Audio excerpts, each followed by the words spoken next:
Hi, I'm Pete Maldonado, the CEO of Chomps, and I'm excited to welcome you to Chompcast, a Chomps original podcast where we'll have 15 to 30-minute fireside chats focused on the CPG industry. And I'm Rashid, the COO. Together, we'll be sharing valuable insights, advice, and real-world examples with aspiring and current business owners. We're happy to have you here along for the ride. Welcome to Chompcast episode 6, where we interview Cole Riley of Wellfare. Cole Riley with Wellfare, thank you for joining us today. Yeah, thanks guys. I'm excited to chat, introduce Wellfare to your audience, and we're gonna have a good time. Thanks for having me. Awesome. Yeah, why don't we just to kick this off, why don't you tell us a little bit about Wellfare, what you guys do and how you got started? Yeah, so Wellfare, we're a new nonprofit in New York City, and we're on a mission to solve food insecurity and transform the state of grocery and nutrition in low-income communities across the country. We took that first step last year with the launch of our Better Box. It's really a Thrive Market style program that we gear to food insecure families living here in New York City. So we're working with great better for you brands across the country, like you guys, taking in product donations, packing them in a box, and delivering them to families for free every month. And for us, it's not only a great and more efficient way to get good food in people's hands, but we have a unique value add compared to your traditional food pantry model. We're focusing on premium packaged groceries to start. So better for you alternatives to what you find at the bodega, what you find at the low cost grocer. That's what we're focused on, not another box of produce. And so for us, it's been very impactful with that unique value add, launching it last year, growing it throughout 2021, going into new neighborhoods this year. And it's something that we want to build on going into 2023. But, long term, we know that there's a lot of opportunity to bring these types of products, that elevated experience that you see at Whole Foods, take what you see in more affluent neighborhoods and bring them into the lower income communities, not just in urban centers, but across the country. Yeah, the food deserts are absolutely a huge problem. We're aware of it. We try everything we possibly can to donate to food banks or wherever it might be, but we've never once come across a program like yours where it's so easy just to say, hey, listen, we've got this product, can we donate this? And then you're taking it to the masses and you're really doing a great job with it. So commend everything you guys are doing.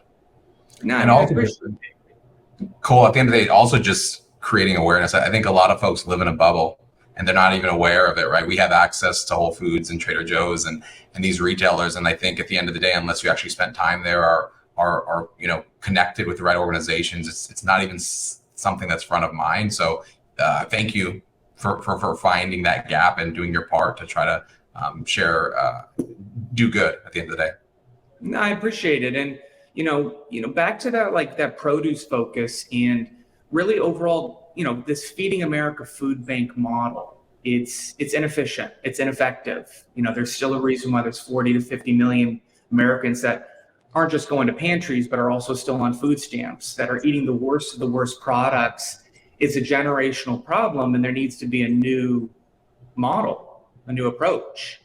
And for us, it's funny how many people we rub the wrong way that are a part of this old nonprofit guard, because we're coming in here talking about, challenging the status quo and focusing right now on practical needs. This is a customer more than anybody walking into Whole Foods or Erewhon or Sprouts that needs access to convenient nutrition, not more produce, but better for you goods you can take on the go. These are families that are working 2 jobs, got a bunch of kids, multi-generational households where there's, a grandma and a mom and 3 or 4 kids. Delivering another box of onions, potatoes, and tomatoes isn't moving the needle. It's delivering Chomps, not just to showcase you guys, but Chomps, Sound, Vital Proteins, Four Sigmatic, these types of products that you wouldn't see on a consistent basis at a food pantry, if at all. And so that is new, and that is our base plate. That's our foundation that we know we can grow upon. This is a customer that wants these types of categories. They want the lower sugar and the lower salt alternatives. And we know down the line, we can build off just this free food program to do something much more sustainable in these communities for this customer. So Cole, what's your background? It seems like a pretty big undertaking. Just curious, like how did you get started in this? Yeah, so I've been in the food and bev scene for 4 years, more or less. I kind of got into it in 2019. I started a yogurt company in upstate New York, which was an absolute nightmare. Don't ever do yogurt, please, anything but yogurt. I did that for a year and really got entrenched in CPG and understanding kind of the mechanisms of how to try to build a company and scale a company.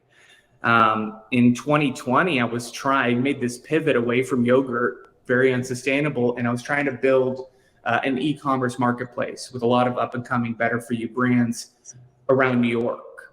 Then COVID hits, and these relationships that I had been fostering with all these cool founders and brands around the city, these founders were reaching out to me saying, "Hey, look, it's March, it's April. We've got a pallet of product. We've got a pallet of cold brew. We've got some seltzers. We've got some yogurt. We've got some kombucha. Is there any way, do you know anybody, Cole, that can help get this product from our little factory or a little, storage unit and get it into a hospital for healthcare workers and for patients?" And so I got a couple of those calls in a row. And then again, this is around March 2020. And I put my marketplace on hold and I stood up this campaign over really a 48-hour period called Founders Give. And I was rallying just maybe 10 to 12 brands around the city. I set up warehousing, trucking, and we started routing product donations into a few of the larger hospitals in Manhattan. Then it blew up and I started cold calling all the majors. So I went first Chobani Kind, and then I went all the strategics. I went Hershey's, Coke, Pepsi, 1, 2, 3, right after another. And companies of all sizes were facing the same problem. They wanted to donate product. Sometimes it was a truck, sometimes it was 10 cases, and they didn't know where to go. Feeding America, American Red Cross, Salvation Army, they did not have the capabilities to take in product donations efficiently and get them out to those in need, which is shocking. So over that 10-week stretch during COVID, Founders Give was the largest private relief effort in New York City. We did 2.5 million products. We had 300 brands. It was a huge operation that I was right in the middle of, leading the brands, the conversations with the brands in these hospitals. And so coming out of that, the need had dissipated in that summer of 2020. These hospitals were getting back online with their traditional food service orders, vending machines, cafeterias. The patient kind of flow was going down. And I knew there was an opportunity to do something long term, to point all these cool brands at food insecurity, to take on this kind of archaic, these old dinosaurs that have been around and are really kind of based off of old Great Depression bread lines, just set up some storefront and ask people to wait in line for 5 hours for bread and lettuce. And I know that there's an opportunity to do something disruptive, the same way we're seeing in every other sector, except for nonprofits. And that's where Wellfare started to come together that summer of 2020. And then we officially launched, and the first boxes were out February of 21. So it's been a wild kind of turn, and pivots over these last 4 years, but it's landed me exactly where I want to be and where I know I should be. And how do you decide what goes in each box? So how we choose what goes into our better boxes, it's pretty simple. First off, it's about the categories. Our unique value add, again, are these convenience categories. So we're looking for, ready to eat snacks, grab and go beverages, supplements, easy to heat up meals, those types of products that, kind of fit into the day-to-day eating habits of any consumer. That's what we're focusing on. For us to start, we're also doing just shelf stable. So those are kind of the first introductory kind of filters for what brands we can work with. But then once you get past that, we actually lean on Whole Foods, who's one of our partners actually, and their product standards. They have a very, intense list of banned ingredients that we follow. If a brand can get into Whole Foods, they can get into the better box. And I think that is the simplest way for us to determine who to work with right now. And through the end of this year into early next year, we'll look to kind of roll out our own standards, building off of what Whole Foods does. But again, I mean, we're inspired by Whole Foods. We're inspired by Foxtrot. We want to follow their procurement, their standards, because we agree with a lot of them. They're practical. They're not so, paralyzing where you can't have some indulgence. But again, the overall focus when you're walking away from a Whole Foods, a Sprouts, a Foxtrot, but when you're walking away from a Better Box, is these are products that are lower in sugar, lower in salt, lower in fat, and most of them have some form of functionality. The big one, and this is prevalent for any type of community, affluent or low income, is being able to bring in protein. And so for us, like bringing in products, protein bars or chomps or powders that bring in protein, like that is a huge value add for someone who, is kind of week to week on paychecks and trying to figure out good food that they can give their kids, that they can eat on themselves, that they can give their grandparents. And so those types of products with some type of functionality is a big focus for us. But again, Whole Foods has been a great kind of standard setter for us. So this is awesome. I mean, you just listening to you talk about this, you're obviously very passionate about what you're doing, and it's easy for you to get other people and other brands fired up. As soon as we heard you talking about it, we were like, we're in. We want to support this thing. And I keep seeing you guys make these new announcements about your advisory board and the people getting involved. Tell us about that, because I mean, this is starting to become like a real big thing that you're putting together here, which is amazing to see. It needs to happen. Tell us all about that. Yeah. So, I've made a very concerted effort since launching this to focus on bringing together the best companies and the best people from consumer goods and retail. I don't want to be looking at the nonprofit and community space and try to pick those brands. I want to bring together the people and the companies that are leading specifically this better for you innovation boom. Those that have built and scaled the best retailers in this country, the best food brands, the best companies in general, the best ventures. And so that's been the focus since we launched in August of 2020, building our board, through 2021, assembling our first round of kind of partners and advisors, and even to this year as we continue to announce new companies across the entire space. It's all from this same world, and that's the energy that I want to capture. But our program, our mission, this vision of graduating to affordable omni-channel retail, targeting this customer, this underserved customer, this galvanizes anybody who's in the food space. Because it's one thing to try to compete for the same customer that's walking into Whole Foods. It's another thing to start looking at this customer who is living in Inglewood or East New York or Northern Oklahoma. That customer, I say over and over and over, is just as a health conscious consumer as anyone else in the country, if not more. They want these types of products. They want chomps, they want sound, they want these types of functional products. Let's get creative. Let's bring together the best companies and people to find a creative solution to this problem and not just keep, validating these broken models. So the message rings really loud and clear for a lot of individuals that have been aligning with us. And I know it's going to continue on as we go into the new year. More people, more companies coming around us. So I have a question. So obviously this is like, we all want to see this thing blow up. And like, what are the challenges that you're facing though? It's got to be, I mean, I'm thinking like distribution, there's got to be this is running a normal CPG business, right? You still have to do all the same stuff that the rest of us have to do. Talk about that. Because I mean, like, you have to be facing serious challenges here.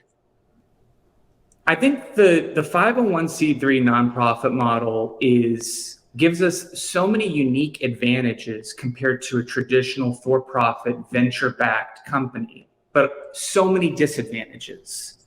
And that's the biggest challenge, is navigating how do we leverage this model, this ability to tap into foundations, tap into massive city and state budgets to be able to grow this program, but at the same time, be able to grow sustainably without having any capital to exchange. You're exchanging goodwill, which for some is great, but for others, it's just not enough. Goodwill can only go so far. So that's why, this long-term vision of becoming a grocer where we can generate revenue to supplement fundraising, to supplement massive city, state, and federal contracts, that's where we need to get to. Until then, though, it's about keeping our heads down, trying to get product donations from across the country at a time when freight is as expensive as ever. Companies are still trying to figure out what to produce, when to produce it, how much to produce, where's the demand. And we're trying to come in there asking for, at the end of the day, free food.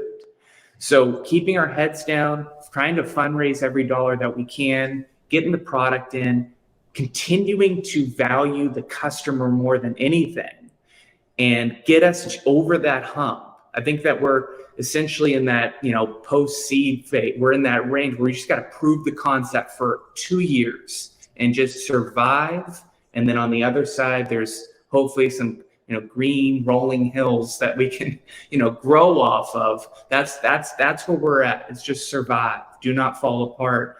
But again, like I said at the top, there's some unique advantages. Being able to work with brands for free food, for donated food, it's very unique. Being able to leverage volunteers, being able to get donations of cash is really unique. But there's a lot of players in this space, especially when we start talking about retail, that are concerned because we're a nonprofit and we're going to be going after a customer that is already going to certain retailers, that are already shopping for certain products, and our aim is to become a disruptive force. So there's a lot of good, there's a lot of hard problems, but so far I think I've got the right crew around me and the right brands around me to get us over that hump. What do the next steps of growth look like? You mentioned some new neighborhoods, but it also seems like you require like a local warehouse or distribution center and staff. So is that why you're concentrating on the broader New York market? Yeah. So, I thought about this a lot. I've thought about look, we have a very simple kind of product, something that could be put on a truck where we could activate new metro areas and show this national reach. But I believe that focusing on our city, on New York, and building this out and getting to that retail model is very important, and staying focused on just New York for 3, 4, 5 years, taking a page from the Sweet Green book of just focusing on one area. And then exponential growth is out there. If you can prove this out and prove sustainable revenue, we can do it.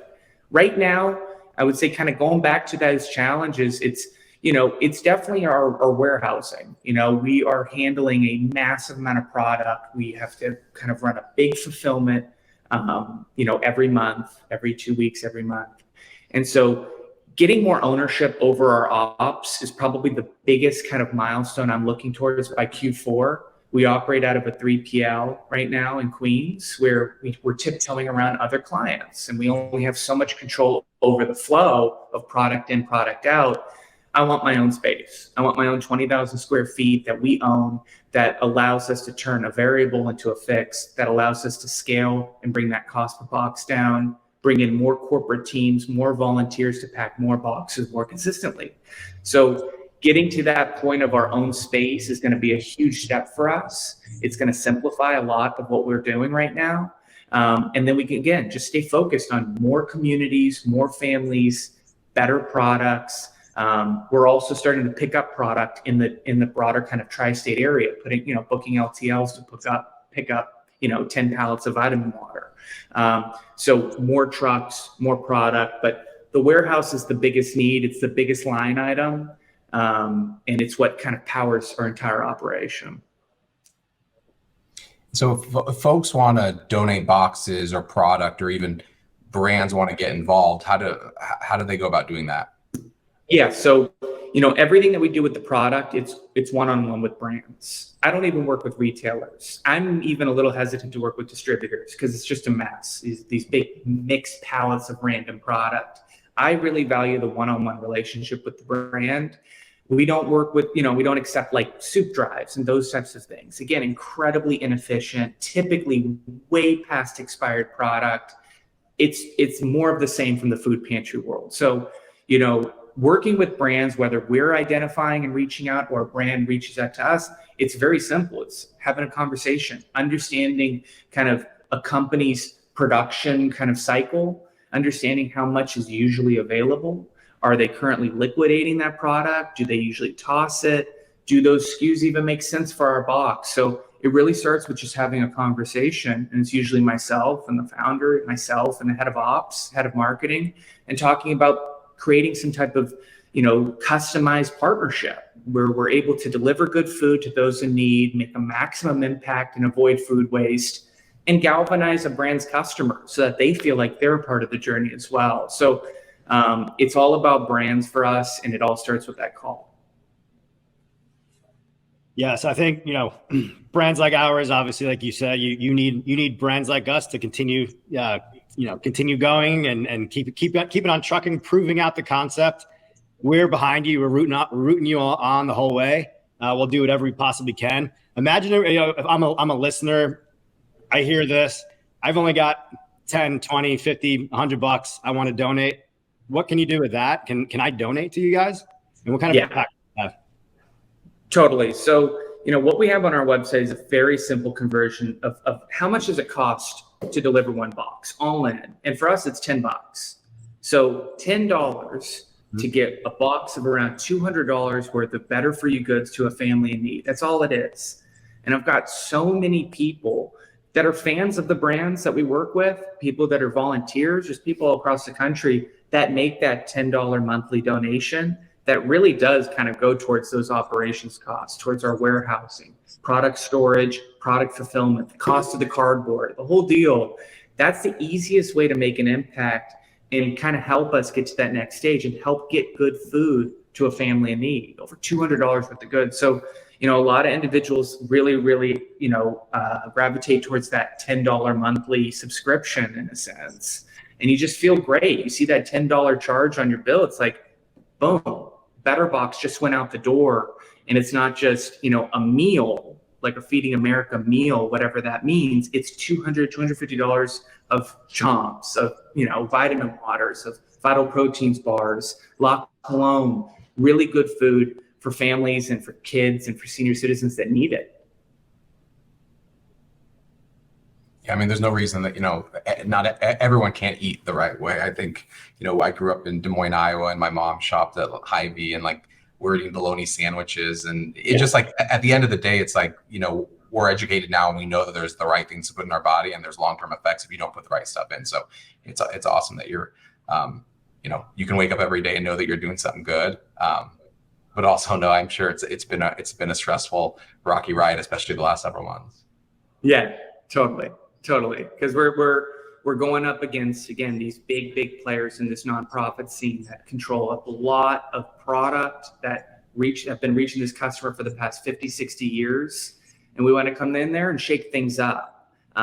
We also want to come in there and shake things up across these low-cost grocers in these neighborhoods that are continuing to stock their shelves with the worst of the worst products. Their models are broken. There's only so much they can do. So there's a lot that we want to do, but we have a focused kind of roadmap to get there. We're not trying to be everything at once. We're not trying to do comprehensive grocery in this box. We're not trying to offer all these services. We have a very defined customer that meets a means test in the neighborhoods that we've activated.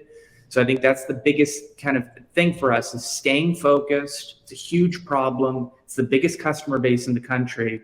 And we have a roadmap to get there, we think. Let's shift gears a little bit here. Let's talk about you personally, Cole.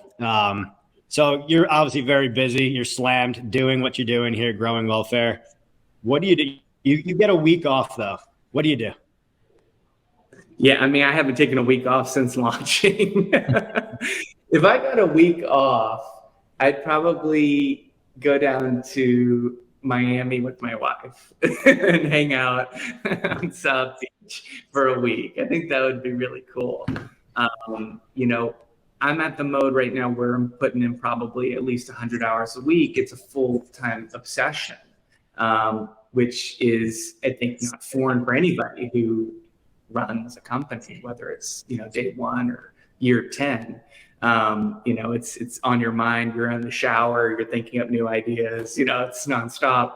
So a week off, I think, would be kind of cool to unplug, but it's very difficult for me to unplug. But yeah, I think Miami would be the way.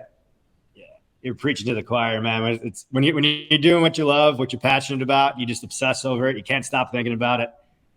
Can't get pulled away from it either. So that's what lives are there for. for sometimes when you're my wife gets very upset sometimes. So that's awesome. So I got another one for you. What is your superpower and why? I think what I saw during Founders Give and now with Wellfare is I have the ability to be able to switch modes very quickly and go from having a conversation with our customer. Again, not an incredibly destitute situation, but again, families that are living in public housing, families that are paycheck to paycheck, families that need these products, and flip right over and talk to someone who's maybe worth $150 million or something to talk about this long-term vision, and be able to then switch back over to brands and talking about creating this brand partnership, and then right over to marketing and how we're going to kind of develop some rapport. That ability to kind of switch and touch each part of this business has been really important. It's allowed me to not have to build some huge team right out the gate and put out all this money on people, on people capital, on people. So that ability to switch and go in and out of different rooms very quickly, that's kind of what my day looks like. I'm on the phone with a council member at 9:30 in the morning, 10 a.m. It's Coca-Cola, 10:30. There's maybe a 30-minute block where I want to take the calls with the customers and return any voicemails. And I'm switching gears very quickly. And back to that hospital campaign in 2020, that was exactly what was happening too. It's talking to hospitals and brands at the same time. I think that's my superpower, being able to go in and out of different rooms with ease, and not feel like I'm tripping over myself, and not knowing how to carry myself, set expectations, and again, deliver whatever it needs to be delivered, whether it's signing up a family or securing a donation or getting a new brand partner. That's a valuable skill. Yeah. I like that answer. That's awesome. It's a tough thing to do because communication in general is challenging, to be able to flex in each of those different scenes. That's fantastic. What brands are you kind of courting now, or you'd like to get into the box that you haven't yet? Any ones that would be a huge win for you? Well, I think that, we've made a lot of progress with brands from, small startups, 1, 2, 3-man band operations, whether it's in New York or Austin, LA, wherever. We made a big strides with brands in that $1 million to $50 million range. I want to get some more of the large strategics. I want to get some more of the portfolio companies. And we already have one. We have Coca-Cola. It's one of our largest partners on the funding side and the product side. I want to get more of them. I think a Kellogg's would be great, and focusing on their kind of natural line of RX and Kashi. I want to bring in Nestle. I want to bring in whoever it may be that can offer multiple brands. I think our ability to now start picking up product is really the biggest kind of win, because a lot of these portfolio companies require that. They require us to go out to these DCs to pick up. So for me, it's being able to plug in with these larger brands, be able to tap into more product, especially as we start scaling. I have a lot of brand partners, a lot of product now, but 2023, we're going to need a lot more, and that's who I'm looking for, the large guys. Awesome.